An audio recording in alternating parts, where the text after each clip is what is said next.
Voici une analyse complète, longue et structurée des forces et faiblesses du Maroc avant la finale de la CAN face au Sénégal ce dimanche. Bonsoir à toutes et à tous, c'est Cheikh Barça qui vous parle. On commence. Contexte général. Le Maroc arrive en finale de la Coupe d'Afrique des Nations avec une grande ambition, remporter un nouveau titre continental et confirmer son statut de puissance du football africain.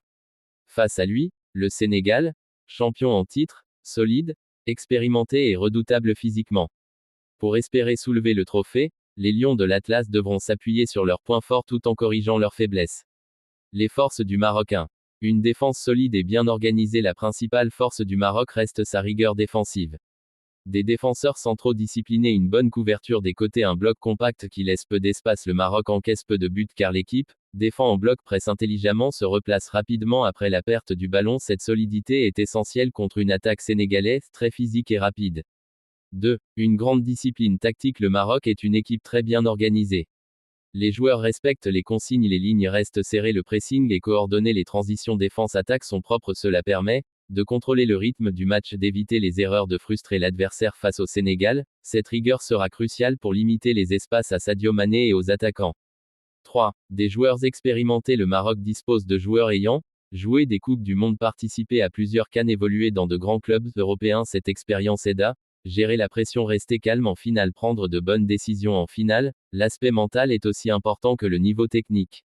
4. Des ailiers rapides et techniques. Le Maroc est dangereux sur les côtés, percussion, centre dangereux, dribble, appel en profondeur. Les ailiers marocains peuvent créer des occasions déséquilibrées. La défense sénégalaise obtenir des fautes et des coups francs contre une défense physique comme celle du Sénégal. La vitesse et la technique seront des armes clés.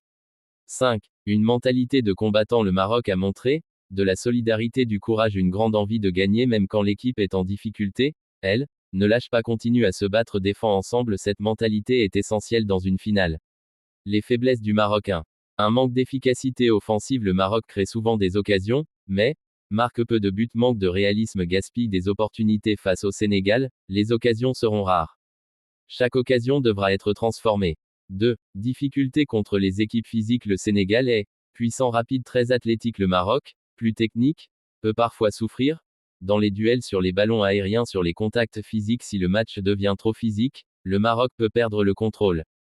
3. Dépendance à certains joueurs clés. Quand certains cadres sont bien pris par l'adversaire, le jeu marocain devient prévisible, moins dangereux, plus lent. Le Sénégal pourrait chercher à neutraliser les meneurs de jeu, les ailiers, les créateurs. Le Maroc devra trouver des solutions collectives.